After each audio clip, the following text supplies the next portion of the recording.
If you grew up in the La Crosse area, you might be immune to the beauty that surrounds you, but still many of us love to hear what someone else's impression is of the bluffs and the river and everything else in between.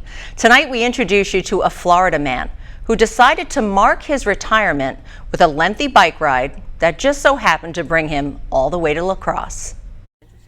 If you want to meet someone who will inspire you to believe in yourself, it's Alex Pfluger, a Florida man who jumped on his bike and rode 1,600 miles. Definitely a firm believer that if you have the desire, intestinal fortitude, and ability, you can do anything you want. Alex's ride is a celebratory one. After 35 years as an executive with Disney, he decided to bike to visit his son, who just happens to live in La Crosse. The hardest part about the ride, according to this very young 59-year-old, wasn't the physical part. Life's complicated sometimes, and so you have to improvise. And I really was able to do that on the ride. You plan on being at a certain spot at a certain time, well, then you have flat tire, or the wind. Or one day I got caught up in the rain. And so patience is probably not what I'm real good at. Along the way, Alex encountered towns overrun by drugs, others pleasantly perfect. He saw beautiful sunsets. He sat in bars with people who loved hearing his story. And so it was kind of neat having those connections. But by far the most exciting part of his journey, according to Alex, is seeing something that all too many of us might take for granted. I didn't really realize how close I was, and so I go through a wooded area downhill, and all of a sudden, there it was. That was the mighty Mississippi. I'm finally here. As if to test Alex's fortitude, but mostly his patience one more time, here we go. Alex came to a bump, or shall we say, massive hole in the road.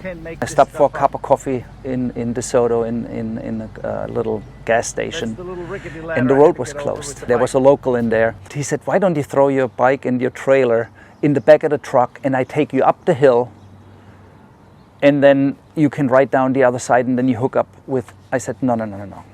That cannot happen. I come this far, I will finish.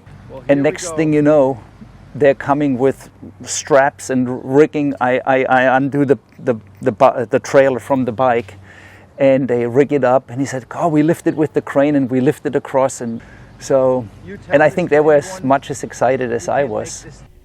Alex finished his trip on the 1-month anniversary of his retirement. Ironic and symbolic. A journey of 1,000 miles starts with one step. In my case, it was 1,600 miles with one pedal stroke. You take it one day at a time, one step at a time, and don't get ahead of yourself so much. I couldn't have thought of a better start to a new beginning. Now, Alex planned to visit his son in Portland when he retired, but when he was mapping out the trip, his son called and said, "I'm moving to La Crosse because I've accepted a job at Gunderson Health System." Alex's son, James, is their new director of environmental services, and Alex is doing a marathon next and says he plans to be a house husband for a while, and he also kept a digital journal along his ride and is considering writing a book about that experience.